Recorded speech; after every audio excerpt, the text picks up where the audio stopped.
సాక్ష్యం చెప్పే ముందు నేను ఒక తప్పు చేశాను. ఏంటంటే పోయిన ఆదివారం మందిరానికి రాలేదు. మందిరానికి రాకపోవడం వల్ల ఎంత పెద్ద ప్రమాదం జరిగిందో నాకు తెలుసు, దేవుడికి అన్నీ తెలుసు. ఆదివారం మందిరానికి రాకుండా అన్నిల వివాహానికి వెళ్ళాను. నేను మా ఫ్యామిలీ వాళ్ళందరూ వెళ్ళాము. ఆదివారం వెళ్ళాము, సోమవారం మధ్యాహ్నం వచ్చాము. వచ్చిన తర్వాత ఇక ఇంట్లో ప్రేయర్ చేసుకోలేదు, ఏం చేసుకోలేదు, కొన్నిటి వాటర్ చల్లుకోలేదు, ఏం చల్లుకోలేదు. ఆ రోజు సోమవారం గడిచిపోయింది. ఇక మంగళవారం కూడా అంతే. ఏదో పెళ్లికి వెళ్ళి వచ్చి ఆదివారం మందిరానికి రాకపోతే ఒళ్ళు మొత్తం నీరసంగా అనిపిస్తుంది. అసలు నేను ఏం చేస్తున్నానో నాకే తెలియదు. మంగళవారం సాయంత్రం 6:30, 7, 8 ఆ టయానికి మా అన్నయ్య వాళ్ళు ఫోన్ చేశారు. ఫోన్ చేసి ఇట్లా మాట్లాడాలనిపిస్తుంది రా అని చెప్పారు. అంటే మా అన్నయ్య వాళ్ళు మా ఇల్లు కొంచెం దూరం, 4-5 ఇల్లు తేడా. అయితే 8కి ఫోన్ చేశారు. ఫోన్ చేస్తే మా అన్నయ్య వాళ్ళ ఇంటికి వెళ్ళా. వాళ్ళ ఇంటికి వెళ్ళేటప్పుడు నాకు ఏం కాలేదు. ఇంట్లో నుంచి బయటకు వచ్చేటప్పుడు దారి మధ్యలో పాము కాలుకి 2 ఘాట్లు కొట్టి కరిసింది. పాము కరిసి నా పక్కన జోసఫ్ ఉన్నాడు. నేను పాము కరిసి కాళ్ళు చూస్తే కొంచెం బ్లడ్ వచ్చింది. 2 ఘాట్లు ఉన్నాయి, బ్లడ్ వచ్చింది. బ్లడ్ వస్తే అసలు పాము కాదు, ఏం కాదు అనుకున్నా.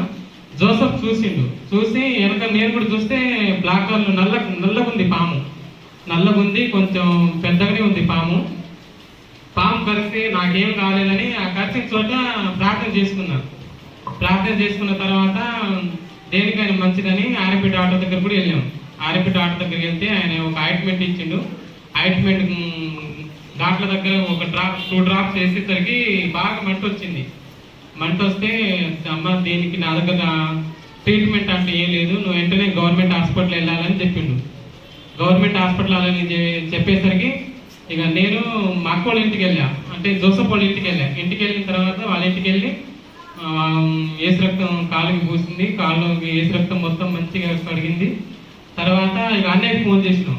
అన్నయ్యకి ఫోన్ చేస్తే ఇట్లా అన్నయ్య పాము కరిచింది, 2 ఘాట్లు పడ్డాయి, బ్లడ్ వచ్చిందంటే అన్నయ్య 2 మాటలు తిట్టిండు. ఏంటంటే ఆదివారం ఎందుకు చర్చికి రాలేదు, నువ్వు ప్రతి ఆదివారం మా ఆరాధనకి వస్తానని దేవుడి మీద ప్రమాణం చేసుకున్నావు కదా, అట్లా ఆరాధనకు రాకుండా ఎట్లా తప్పించినావు అని అన్నయ్య చెప్పిండు. చెప్పి ప్రార్థన చేసిండు. ఏం కాదులే అమ్మా, అంత విషయమైన పాము అయితే ఏం కాదు, దేనికైనా మంచిదని హాస్పిటల్కి వెళ్ళి 2 ఇంజక్షన్ అయితే వేయించుకోమని చెప్పిండు. అదే నైటు మేము ముగ్గురం బండి మీద వెళ్ళాము. సుమారు 10 అయింది, నైట్ 10 అయింది టైం. బండి మీద వెళ్ళేసరికి కాలు మొత్తం బాగా వాపు వచ్చింది. వాపు వచ్చి బాగా వాసింది కాలు. మేము పైన క్లాత్ కట్టిన ఆ క్లాత్ కూడా ఊడిపోయేటట్టు ఉంది, అంత బాగా వాపింది కాలు. వాపు వచ్చేసరికి గవర్నమెంట్ హాస్పిటల్ వెళ్ళి ఓపీ రాసుకున్న తర్వాత 1/2 అవర్కి డాక్టర్ వాళ్ళు చూసి ఒక ఇంజక్షన్ వేశారు. అయితే వాళ్ళు ఏం పాము కరిచింది ఏంటని అడిగారు. అయితే ఆ చీకట్లో పాము అయితే నల్లగానే ఉంది, కానీ ఏ పాము ఏంటో మాకు తెలియదు మేడం గారు అని చెప్పేసరికి ఒకేసారి 8 రకాల ఇంజక్షన్ వేశారు. చేతికి ఇప్పటికీ చేయి వాసే ఉంది. అంటే ఏ పాము ఏంటో తెలియదు కాబట్టి అని 8 రకాల ఇంజక్షన్ వేశారు.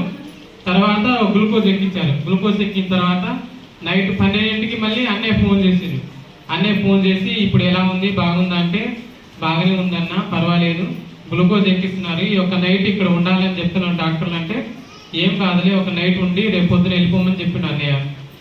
నేను ఆదివారము ప్రవచనం వచ్చిందట.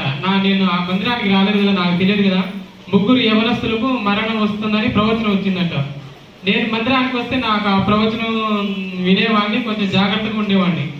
ఆదివారం పోవడం వల్లే నాకు ఇలా ప్రమాదం జరిగిందని ఆ తర్వాత అన్నయ్య ప్రే చేసి నేను కూడా దేవుని ప్రార్థన చేసుకున్నాను. ప్రభు, అన్యులు మాట విని ఆదివారం నీ మందిరానికి నిన్ను ఆరాధించడానికి రాలేకపోయినాను, నన్ను క్షమించమని దేవుడిని కూడా నీకు క్షమాపణ అడిగాను. అన్నయ్య కూడా నా కోసం ప్రార్థన చేసిండు. అసలు దేవుడు నన్ను ఎంత పెద్ద ప్రమాదం నుంచి తప్పించిందంటే అసలు అది కొంచెం ఇంకా బ్లడ్ ఇంకా కొంచెం ఘాటు లోపల వెళ్ళిపోయి ఉంటే నేను ఆ స్పాట్లో చనిపోయేవాడిని. దేవుడే నన్ను పైనే లైట్గా 2 ఘాట్లు పడ్డాయి, లైట్గా బ్లడ్ వచ్చింది అంతే. దేవుడే నన్ను ఆ పెద్ద ప్రమాదం నుండి రక్షించింది. అబ్బాయి అందరూ లాంటి విశ్వాసం కాదు అన్నా, నాకు వీలైతే మీకు ఇష్టమైతే మేము సేవా పరిచర్య కూడా చేస్తామంటే నేనే వద్దని వస్తున్నాను. అవును, నేను వద్దని చెప్పవస్తున్నాను. ఎందుకంటే ఈ సేవ అనేది భుజాన పెట్టుకోవడం అంత ఈజీ పని కాదు. ముందు మీ జీవితాన్ని మీరు గెలవన్నారా, తర్వాత దేవుని సేవ. మీరు భార్య కుటుంబం జీవితం అనేది కొంచెం వెళ్ళిన తర్వాత అటువంటి తీర్మానం కలిగిన వాడు ఒక చిన్న తప్పు చేస్తే దేవుడు సహించలేదు కదా. మరి మనం అలాంటి పనులు చేస్తే దేవుడు సహిస్తారా?